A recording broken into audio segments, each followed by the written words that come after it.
कंसोटिया साहब के जन्मदिन पर मैं आप सबकी तरफ से और मेरी तरफ से उनको बहुत बहुत हार्दिक बधाई देती हूँ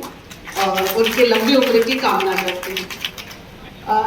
जिस कंसोटिया जी के संघर्ष की बात आप करते हैं, जिस संघर्ष को आप देख रहे हैं, ये संघर्ष उनका आज का नहीं है, ये संघर्ष उनके बचपन का है, उस ग्रामीण परिवेश का है, उस अनपढ़ माता पिता के पुत्र होने का है और सबसे बड़े पुत्र होने का है, जिनके ऊपर उनके 5 छोटे भाई बहनों की जिम्मेदारी भी है। उनको साथ में लेते हुए अपनी पढ़ाई को संपन्न करना और भाभी श्री जो आपके साथ में बैठे हैं, 16 साल की उम्र में शादी का हो जाना, 14 साल की उम्र में भाभी का हमारे घर पर आना और इस पूरे घर को बड़ी मेहनत से, बड़े लगन से और शिद्दत के साथ संभालना, ये उनकी खासियत है और उनको एक खास बनाती है। मुझे ध्यान है कि जब भाभी की शादी हुई थी, मैं 5 साढ़े 5 साल की रही होंगी और मेरी छोटी बहन जो पीछे बैठी है वो साल भर की थी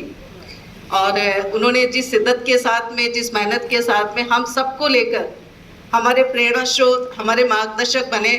और उसी की परिणति है कि आज आपके सामने मैं यहाँ बोलने का साहस कर पा रही हूँ, इस पद पर मैं हूँ।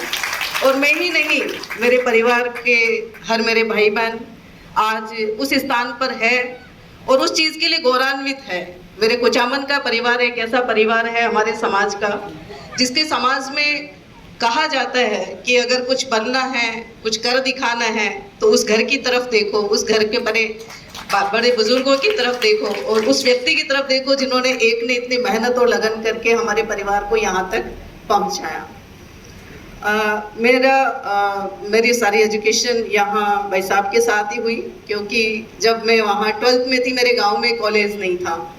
और ये था कि आगे की पढ़ाई कहाँ मुझे करनी है।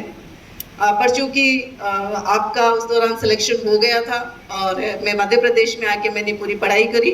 और मध्य प्रदेश में जब मैं पढ़ाई कर रही थी उसी दौरान जब आप दौरा किया करते थे, जब उनकी प्राइमरी सर्विस थी तो मैं इनके साथ जाया करती थी, गाड़ी में बैठ कर या इनके प्रोग्रामों में हिस्सा लेती थी और मैंने देखा कि जहाँ भी ये जाते थे लोगों को सुनना, सहजता के साथ उनको समझना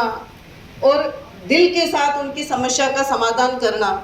ये उनकी बहुत बड़ी खासियत रही, जो कहीं ना कहीं वो खासियत मेरे अंदर आई और मुझे भी ये लगा कि नहीं, एक प्रशासनिक सेवा ही एक ऐसी सेवा है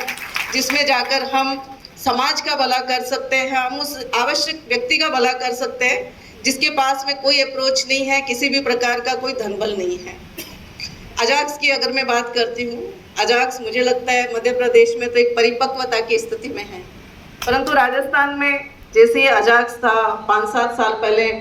राजस्थान में भी अजाक्स की बात हुई और मुझे आज भी ध्यान है कि राजस्थान के अजाक्स का जो अधिवेशन बना है वो मध्य प्रदेश के अजाक्स से भाई साहब से कॉपी लेके मैंने मेरे अधिकारियों को दी और उससे वो वहाँ का अजाक्स बना है। वहाँ का अजाक्स अभी शैशव अवस्था में है, हम तहसील स्तर पर बना पा रहे हैं, पर फिर भी मैं दावे के साथ ये कह सकती हूँ कि राजस्थान के अजाक्स बनने में, उसके चलने में कहीं ना कहीं मध्य प्रदेश के अजाक्स का बहुत बड़ा रोल है और इसके लिए मैं राजस्थान के हमारे अजाक्स की तरफ से भी मैं आप सब लोगों को धन्यवाद देती हूँ और मेरी इच्छा है कि ये राजस्थान ही नहीं, आपका जो मध्य प्रदेश का अजाक्स का मॉडल है वो पूरे देश में जाए, पूरे देश में एक आइडियल बने। और एक चीज़ है कि अजाक्स की जो शुरुआत से की थी वो शुरू में ये था कि जो हमारे अधिकारी है उनके हितों को कहीं अगर आघात होता है तो सरकार तक पहुंचाना और उनकी समस्याओं का समाधान करना है। पर मैं आज देख रही हूँ कि मध्य प्रदेश का अजाक्स है न सिर्फ हितों के लिए परंतु हमारे समाज के सामाजिक, आर्थिक और सांस्कृतिक विकास के लिए और कौशल के विकास के लिए भी इतना ज़्यादा कर रहा है,